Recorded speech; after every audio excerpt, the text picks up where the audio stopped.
하박국 3장 1절과 2절, 오늘 두 절의 말씀인데요. 제가 가진 성경으로 구약 1304면입니다. 3장 1절과 2절의 말씀, 오늘도 한 목소리로 같이 읽도록 하겠습니다. 시작. 시기 온옷에 맞춘 선지자 하박국의 기도라. 여호와여, 내가 주께 대한 소문을 듣고 놀랐나이다. 여호와여, 주는 주의 일을 이 수년 내에 부응하게 하옵소서. 이 수년 내에 나타내시옵소서. 진노 중에라도 긍휼을 잊지 마옵소서. 아멘.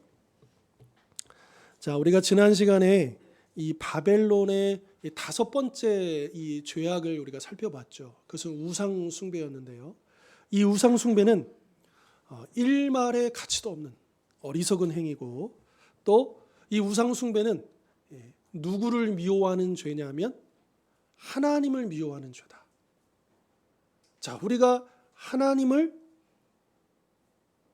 안 믿는 것도 아니고 하나님을 의지하지 않는 것도 아닌데, 그런데 하나님만 하지 않고, 그러니까 하나님도 거기에 있다면 그게 우상 숭배라고 하는 것이죠.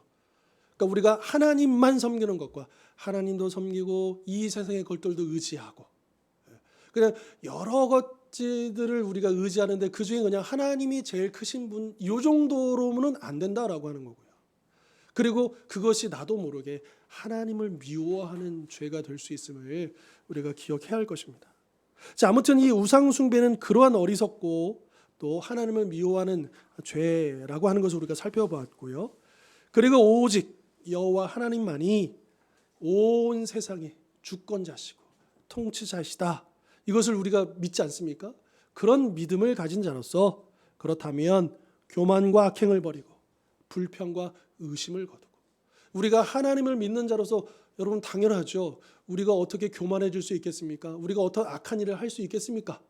또 더불어서 우리가 불평과 의심도 우리가 내려놓아야 할 것이다. 때로는 너무 힘들어서, 또 너무 지쳐서 하나님 이게 맞습니까? 하나님 왜 이렇습니까? 물론 우리가 그럴 수 있습니다. 그러나 그것이 우리의 믿음을 잠식시킬 만큼, 우리의 믿음을 흔들리는 만큼 나아가서는 안 되는 것이죠. 그래서 우리는 그 믿음을 가지고 이 불평과 의심까지 거두는 대신에 우리가 해야 할 일은 무엇이겠는가? 그 2장 맨 마지막의 결론이 그거지 않았습니까? 오직 여호와는 그 성전에 계시니 어떻게 하라고요? 그 앞에서 잠잠할지어다. 그 앞에서 잠잠히, 그러니까 잠잠하라는 의미는 이런 의미입니다. 이 모세가 이스라엘 백성들을 이끌고 이집트를 나왔잖아요. 애굽에서 나왔는데, 그런데 그 앞에 홍해가 다 가로막혀 있는 거예요. 그리고 저 뒤에는 뒤늦게 이 바로가 최정예 부대, 전차 부대를 보내가지고 이 이스라엘을 잡으러 옵니다. 앞으로도 못 가고요, 뒤로도 못 가요. 그리고 지형상 오른쪽 왼쪽도 갈 수가 없어요. 막다른 골목입니다. 그때 모세가 이스라엘 백성들에게 뭐라고 하냐면, 오늘 너희는 가만히 서서 하나님이 행하시는 일을 보라, 이제 그렇게 말하거든요. 그리고 그 지팡이를 들어서 홍해를 가르는 그 역사가 일어나는 것이죠. 바로 그 의미입니다. 잠잠하라 하는 것은 그냥 말하지 마라 이런 의미가 아니고, 하나님이 행하시는 그 일들을 잠잠히 서서 믿음으로 바라봐라. 그리고 하나님이 이끄신 대로 순종하라. 바로 그 의미가 있는 것이죠. 자, 그리고 이제 오늘 이 시간에는 그럼 이 하박국 1장 2장에서 하박국이 계속 기도했잖아요. 그리고 그 기도의 응답을 받았잖아요. 그러면 이제 그 응답을 가지고 하박국이 무엇을 하느냐? 하나님을 찬양합니다. 찬양의 내용이 바로 3장인데요. 자, 그런데 이 1장과 2장에서 이 응답에 대한 찬양이 1절에 보면 이 시기 온옷에 맞춘 선지자 하박국의 찬양이라 라고 되어 있지 않습니다. 뭐라고 되어 있습니까? 기도라 라고 되어 있습니다. 자, 그러니까 이게 분명히 3장 전체는 이 기도가 맞아요. 기도의 내용이에요. 그런데 이것이 또한 찬양으로 그렇게 만들어졌다라고 하는 것이죠. 그런데 생각해 보면 여러분, 보통 우리가 찬양을 뭐라고 하느냐? 곡조를 붙인 기도라라고 합니다. 그렇죠? 그러니까 기도는 자연스럽게 찬양의 가사가 되는 것이고 우리의 그 믿음의 고백을 이 멜로디를 붙여가지고 하나님께 올려드리는 것 아닙니까? 그래서 기도할 때도 은혜 받지만 우리가 찬양할 때도 은혜 받는 것이죠. 그러니까 우리가 여러분 저도 생각해 보면 하루 중에 매일매일 살면서 그러니까 우리가 의식적으로 그렇게 노력하지 않으면요 찬양을 잘 부르지도 않고 듣지도 않아요.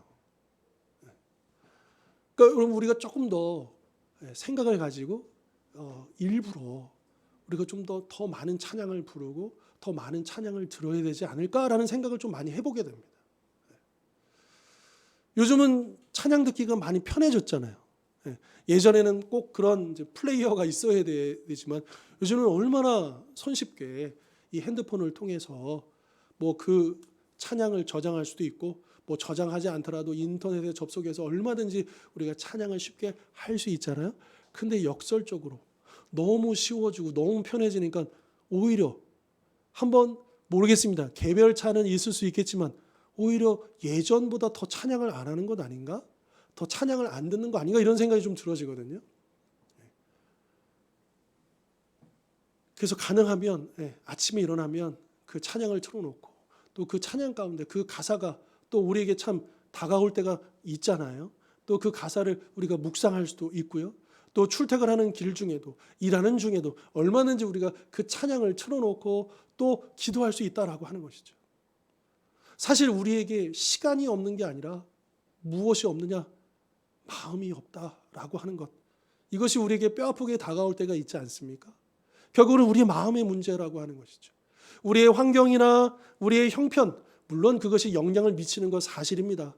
우리가 그 영향을 안 받는다는 게 아니에요. 그러나 우리는 마음에 그 하나님 주시는 결단을 가지고 의지를 가지고 무엇보다도 우리 안에 사모함, 하나님의 은혜에 대한 사모함. 여러분 정말 우리가 하나님의 은혜가 필요한 사람들 아닙니까? 우리 지금 우리의 삶을 한번 돌아보십시다. 우리 개인도 그렇고요. 우리 가정도 그렇고요. 우리 교회도 그렇고요. 이 나라도 그렇고요. 정말 그 어느 때보다도 하나님의 은혜가 필요한 때 아닙니까?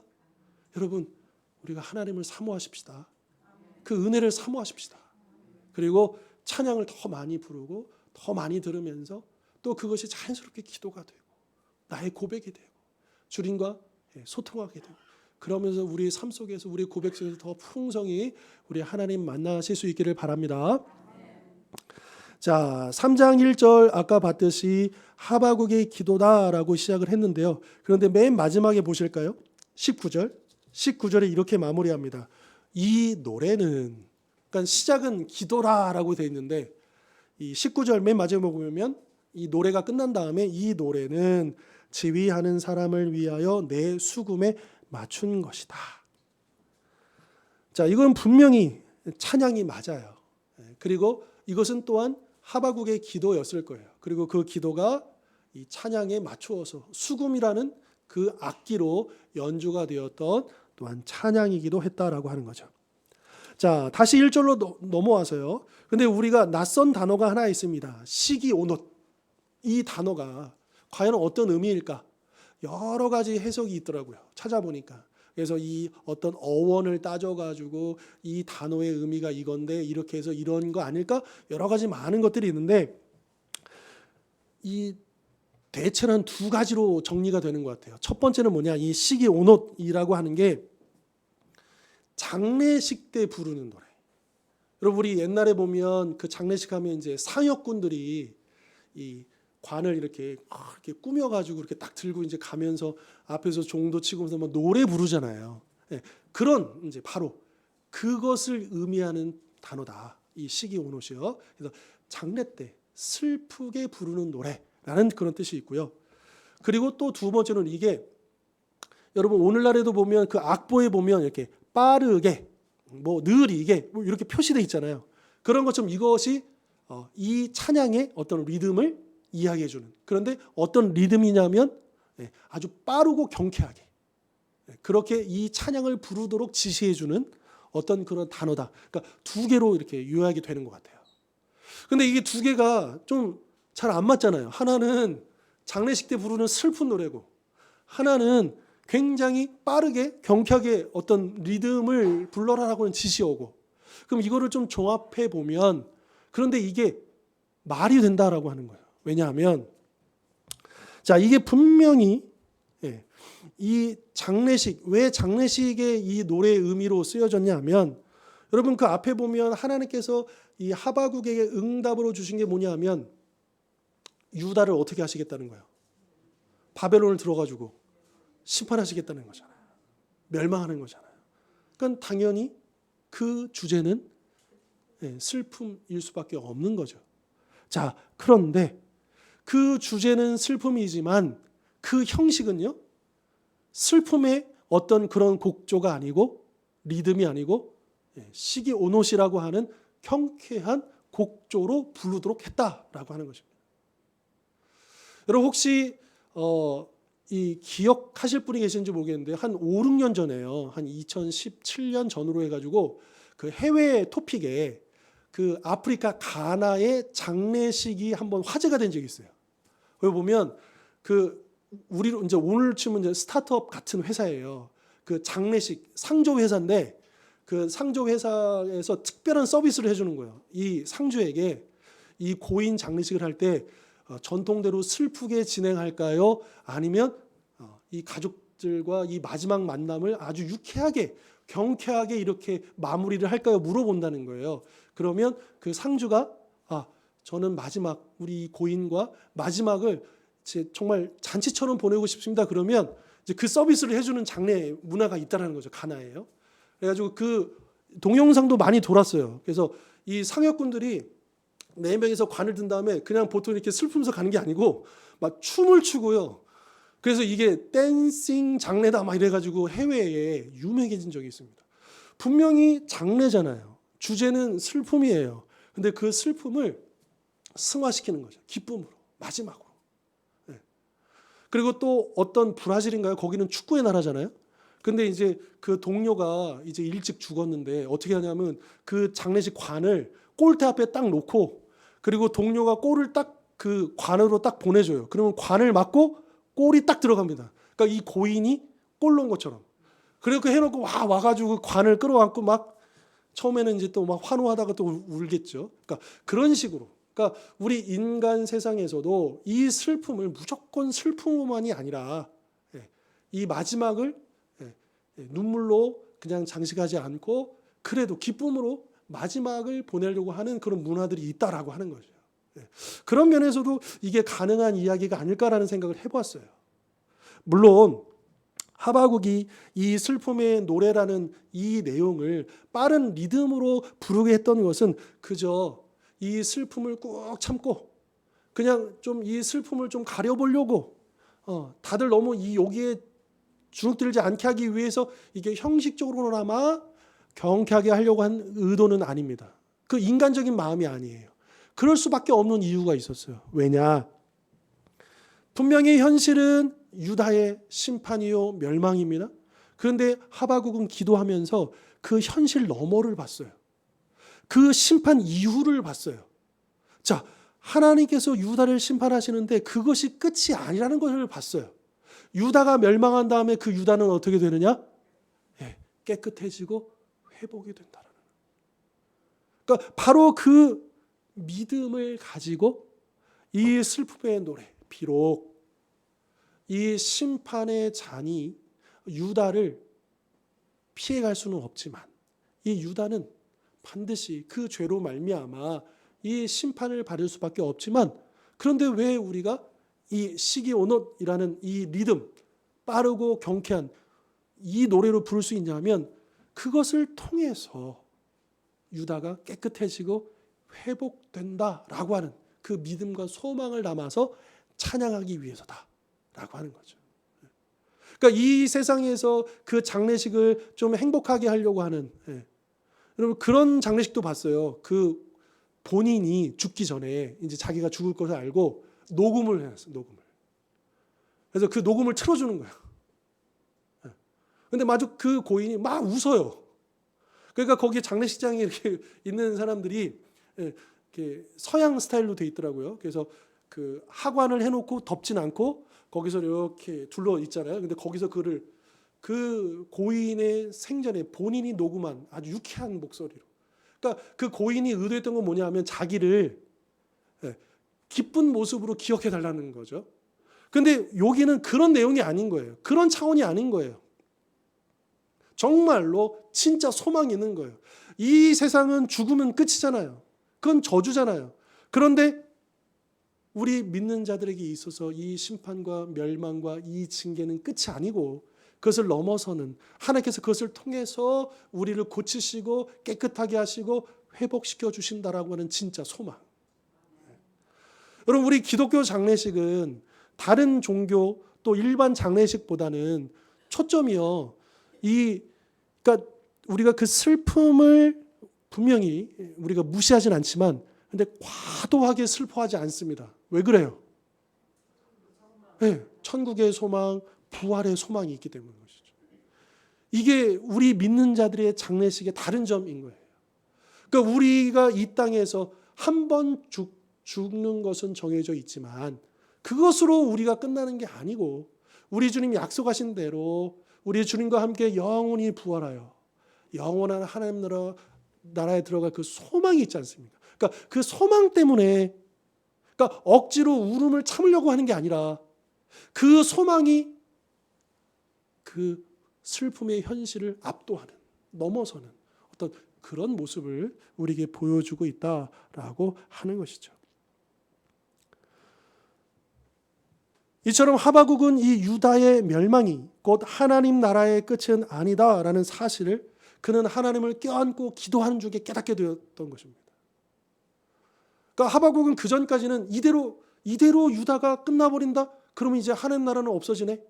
더 이상 하나님을 예배하고 하나님을 성전도 없어져 버리고 그러니까 하박국의 머릿속에서는 세계관 속에서는 그게 끝나버리는 거예요. 하나님 나라는 끝나버리는 건가? 이렇게 생각했을 거예요. 그러나 하나님께서는 그의 생각을 완전히 열어주시죠.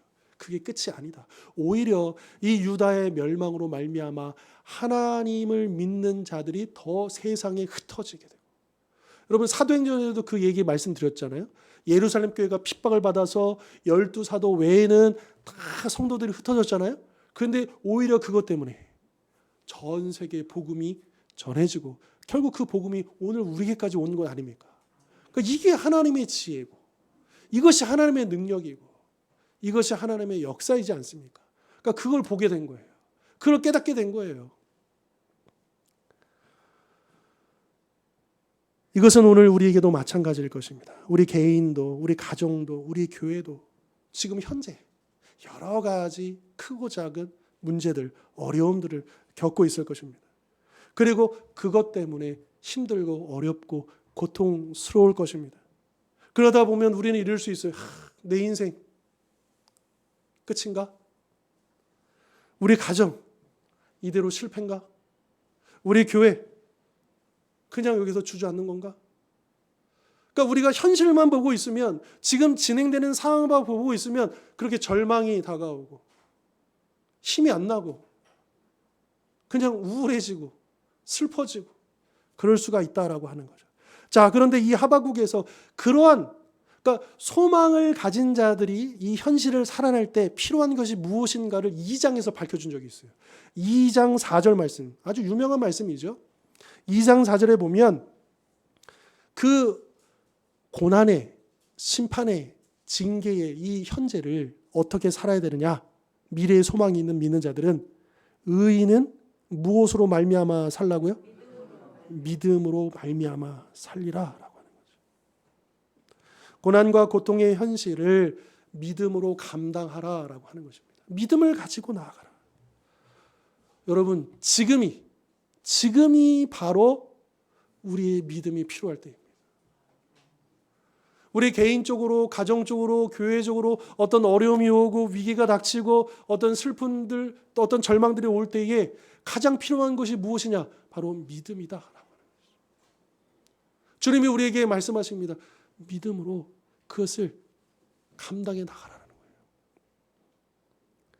예수님께서 그 주 기도문을 가르쳐 주실 때에 시험을 없애달라고 기도하라고 하셨습니까? 시험에 빠지지 않게 해달라고 기도하라고 하셨습니까? 이 말은 시험은 있다라고 하는 거예요. 시험은 불가피하다는 거예요. 단지 우리는 환난과 고통과 어려움이 없게 해주십시오. 그렇게 기도를 배우지 않았어요. 그것은 믿음이 아닙니다. 그것은 요행이죠. 우리는 요행을 바라는 자들이 아닙니다. 우리는 이 세상과 어떻게 구별된 사람이냐? 우리 똑같아요. 똑같이 질병이 다가오고 똑같이 인간적인 어려움을 겪고 똑같이 우리 연약하고 부족해요. 그런데 우리가 이 세상 사람과 다른 것이 무엇이냐? 믿음이죠. 그 환난과 고통과 어려움에도 불구하고 그것을 감당해 나갈 수 있는, 이겨낼 수 있는 믿음이죠. 믿음이 우리를 구별되게 한다라고 하는. 여러분, 지금이 바로 우리의 믿음이 필요할 때입니다. 믿음으로 인내할 때입니다. 믿음으로 건너갈 때입니다. 믿음으로 감당할 때입니다. 여러분, 바로 그 믿음을 우리가 구하실 수 있었으면 좋겠습니다.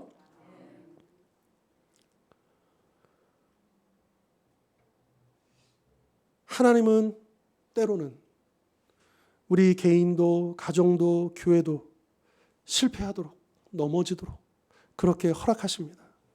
그러나 비록 우리가 넘어지고 실패할지라도 하나님 나라는 결코 실패하지 않는다.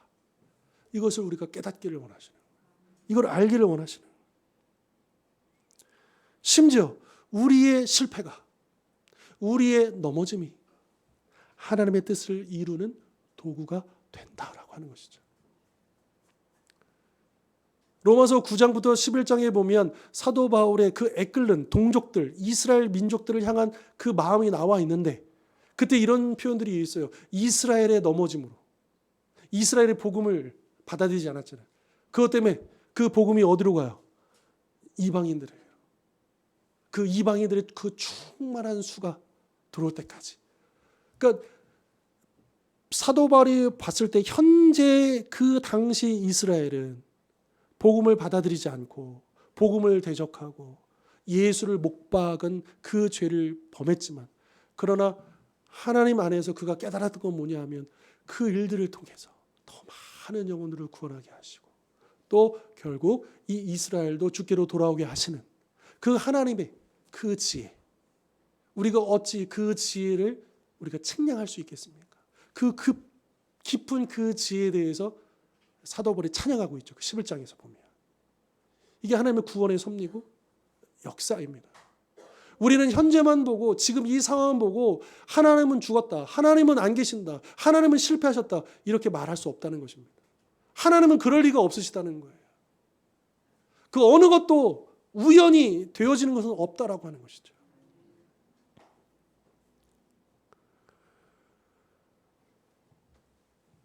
혹시 지금 절망스럽고 답답하며 막막한 상황에 놓여 계십니까? 오랫동안 해결하지 못한 문제들, 또 기도의 제목들로 인해 몸과 마음이 지치고 곤고하십니까? 오늘 하박국 선지자가 그랬던 것처럼 바로 그 상황을 가지고 그 지쳐있는 몸과 마음을 이끌고 주님 앞에 나아가실 수 있기를 바랍니다. 나아가서 기도하실 수 있기를 바랍니다. 끝까지 그 믿음으로 나아가실 수 있기를 바랍니다. 그리고 그 기도 가운데서 나의 실패가, 우리의 실패가 곧 하나님의 실패가 아님을 고백하고 이것이 끝이 아니라 새로운 시작을 위한 거룩한 과정인 것을 깨닫고 이 모든 일들을 통해 하나님의 뜻과 하나님 나라를 이루어 가실 그분의 섭리를 찬양하실 수 있기를 바랍니다.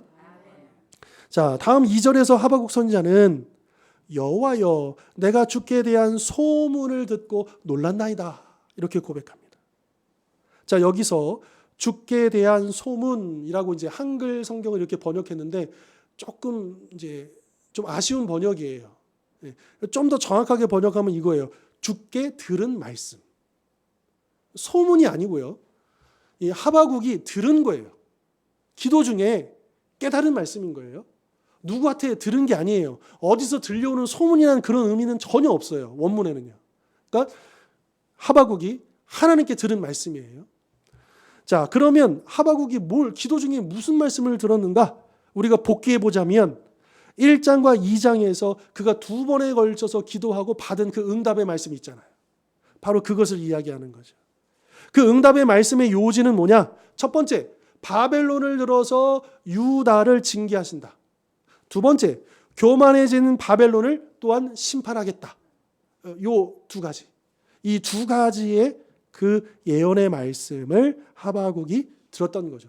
그러면서 그것을 통해서 유다가 멸망하고 유다를 쳤던 이 바벨론이 멸망함으로써 하나님의 영광이 온 세상에 드러나게 될 것이다 라고 하는 것까지 그가 기도 중에 깨닫고 보았다. 하나님의 큰 계획을 비로소 그가 성전에 올라가기 전에는, 기도하기 전에는 너무너무 슬프고 힘들고 지치고, 그래서 하나님 앞에 하소연이라도 하려고 나와서 기도하러 왔는데, 기도하다 보니까, 포기하지 않고 계속해서 기도하다 보니까 하나님이 말씀해 주셨다는 거예요. 이 현재와 미래에 대해서. 그리고 이렇게 진행되어진 하나님의 큰 계획, 큰 그림을 그가 듣고 보았다. 그래서 선자, 하박국 선자는 주님으로부터 들은 그 말씀을 듣고 어땠대요? 놀랐다. 근데 여기서 말하는 이 놀랐다는요, 우리가 깜짝 놀랐다 이런 의미보다는 경외하다, 두려워하다 이런 의미입니다. 그러니까 비로소 하나님을, 하나님은 정말 그런 분이시구나. 나는 상상도 할 수 없는 계획을 가지고 계셨구나. 전혀 생각하지 못한 그 일들까지 예비하고 계셨구나 라고 하는 그것으로 말미암아 하나님을 경외하게 되었다. 그래서 하박국 선지자는 그 앞서 그 2장 20절에서 온 땅은 그 앞에서 잠잠할지니라 그렇게 말했던 것이죠.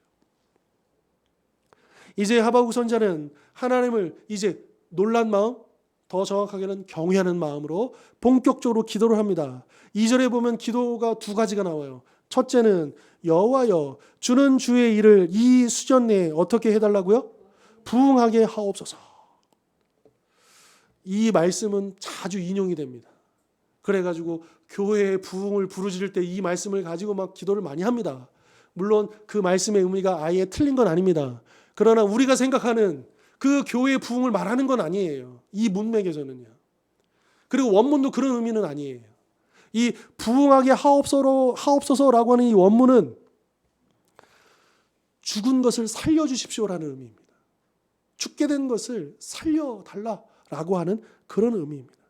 그러니까 보통 우리는 이걸 가지고 교회가 아주 막 성장하고 부흥하고 뭐 이런 거를 우리가 생각하잖아요. 그런데 원문의 이 문맥의 의미는 뭐냐면 죽게 된 것을 살려주십시오 라고 하는 그런 의미인 거죠. 그런데 부흥하게 하다, 무엇을 부흥케 해달라? 목적어가 뭡니까? 보십시다. 주의 일을 부흥하게 해달라. 주의 일을 살려달라는 거예요. 그러면 주의 일이 뭐냐? 그 바로 앞서 주께 들은 말씀과 연관이 있는 거죠. 그 앞서 들었던 결국 심판입니다. 그 심판을요. 그러니까 이거는 바벨론만 심판받는 게 아니라 유다 심판까지 포함되는 거죠.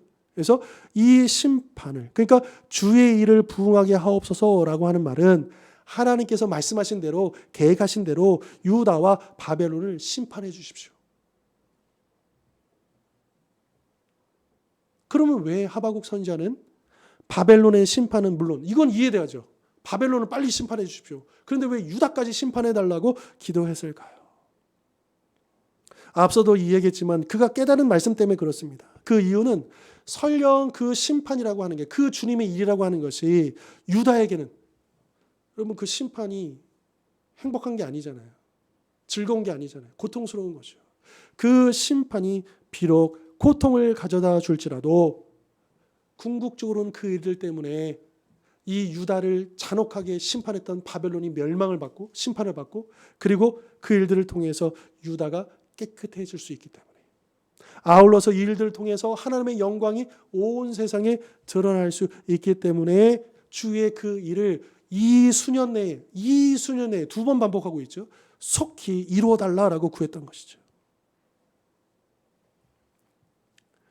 어쩌면 우리의 죄로 인해 우리 개인과 가정과 교회가 실패해야만 할지도 모릅니다. 그 실패로 인해 고통스러울지도 모릅니다. 하지만 그 과정을 통해 우리가 비로소 다시 깨끗해지고 회복될 수 있다면, 또한 그것을 통해 하나님의 영광이 더욱 드러날 수 있다면 우리 또한 하박국 선지자와 같이 기도할 수 있지 않을까요? 만약에요, 우리 사랑하는 가족이 큰 병에 걸렸다고 생각해 보십시다. 그러면 그 병은요, 수술하면 나을 수 있어요. 빨리 수술해야 돼요. 그렇죠? 그런데 수술이 무서운 거예요. 또 수술한 다음에 재활의 과정이 두려운 거예요. 그래서 수술 안 받겠다. 자꾸 미루고 머뭇거리고 있다면, 만약에 열어버린다면 어떻게 하시겠습니까? 그냥 놔두시겠습니까? 어떻게 해서라도 빨리 수술대에 오르도록 권면하지 않겠습니까? 왜요? 그래야 빨리 고쳐줄 수 있으니까.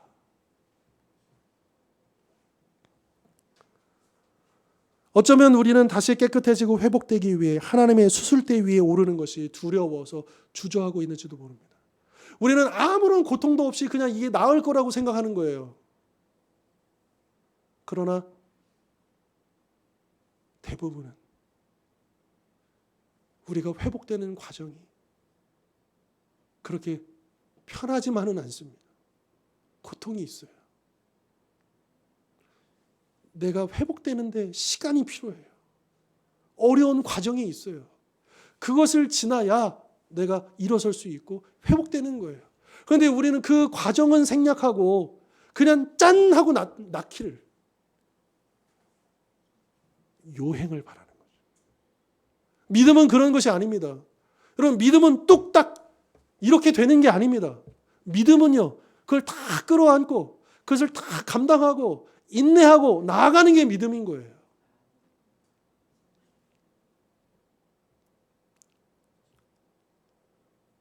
그래서 우리는 크고 작은 그 죄악들이 나의 영혼을 점점 더 병들게 만들지 않도록 속히 하나님의 수술대 위에 올라가야 합니다.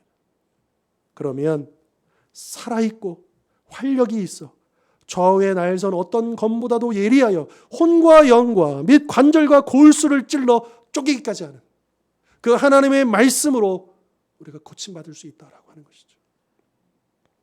물론 그렇게 주님의 수술대 위에 올라가는 것이 마냥 쉬운 일은 아닙니다. 분명 그 징계를 통해서 내가 깨끗해지고 회복될 것은 알지만 그 징계를 받는다는 것은 분명 고통이 따르기 때문인 것이죠.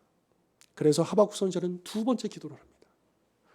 두 번째 기도 이렇게 하죠. 진노 중에라도 긍휼을 잊지 마옵소서. 이 진노, 이 심판은 불가피한 거예요. 주님의 일이에요. 이 일들을 통해서 하나님께서 하시고자 하시는 것이 있는 거예요. 하나님은 우리의 당신의 백성들을 심판하고 끝내시려는 게 아니라 심판을 통해서 우리에게 살리시기 위한 거예요. 하나님 우리를 수술하시려고 하는 거예요. 우리를 죽이시려는 게 아니라 살리시려고 하는 거예요. 그런데 그것이 우리에게 고통이 되기 때문에 우리가 주저하고 겁내는 것이죠. 그래서 하박국 선지자가 그를 이 진노 중이라도, 하나님 수술 중이라도 긍휼하심을 잊지 말아 주십시오. 기도하는 거죠. 이 긍휼이라는 단어가요, 어머니의 자궁을 얘기하는 거예요. 엄마 뱃속에 있는 그 아이를 생각해 보십시다. 가장 편안하고 가장 안전하고 가장 행복한 그 상태 있잖아요. 그러니까 바로 그것을 기억해 주십시오. 하나님께 기도하고 있다라고 하는 거죠. 비록 하박국 선지자가 이제 유다의 징계를 통해서 회복을 깨닫게 되고 또 속히 유다를 심판해달라 이렇게 구했지만 그것이 유다 백성들에게 얼마나 큰 고통이고 불같은 시련이 될 것인지 또한 그는 알았습니다. 그렇기 때문에 하나님께서 공의를 이루시기 위해 진노의 심판을 내리시는 중에라도 이 유다 백성들을 향한 긍휼을 잊지 말아달라 기도했다라고 하는 것이죠. 자, 예수님께서 이 마지막 때의 이 마지막 큰 환난에 대해서 이야기해 주시는 장면이 있습니다. 그런데 이런 이야기가 나와요. 그러므로 너희가 선지자 다니엘이 말한 바, 여러분 예수님은요 다니엘을 선지자라고 얘기해요. 실제로 성경 보십시오. 다니엘은 총리가 아니에요. 선지서에 나오는 다니엘입니다. 다니엘이 말한 바 멸망에 가증한 것이 거룩한 곳에 선 것을 보거든 그때에 도망가라는 거예요. 그러니까 실제로 이 초대교회 성도들이요, 이 로마 군대가 예루살렘, 그 예수님께서 이 말씀을 하신 다음에 이제 20, 30년 후에 실제로 로마 군대가 예루살렘을 완전히 함락시키잖아요. 그럴 때 이 예수님의 말씀을 기억한 크리스찬 유대인들은요, 다 도망갔다는 거예요. 살아남았다라는 거죠. 자, 20절. 그런데 너희가 도망하는 일이 언제 되지 않도록요? 겨울에나 안식일에 되지 않도록. 여러분, 피난 떠나야 되는데 여기 겨울은요, 추운 겨울을 얘기하는 게 아니라요, 비가 우기. 비가 엄청 내려요. 그러니까 우기에 피난 가면 되겠습니까? 어렵죠.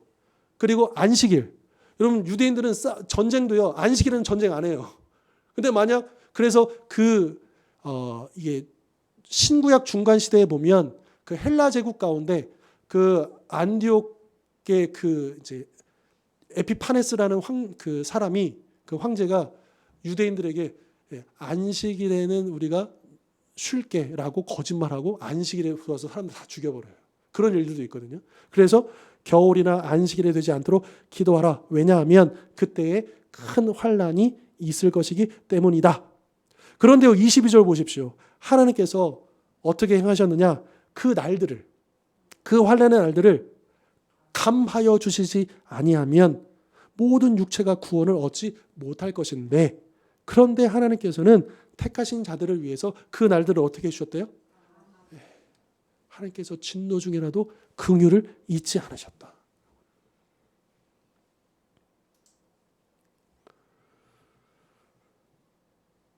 여러분, 소돔과 고모라를 심판하실 때도 어떻게 하셨습니까?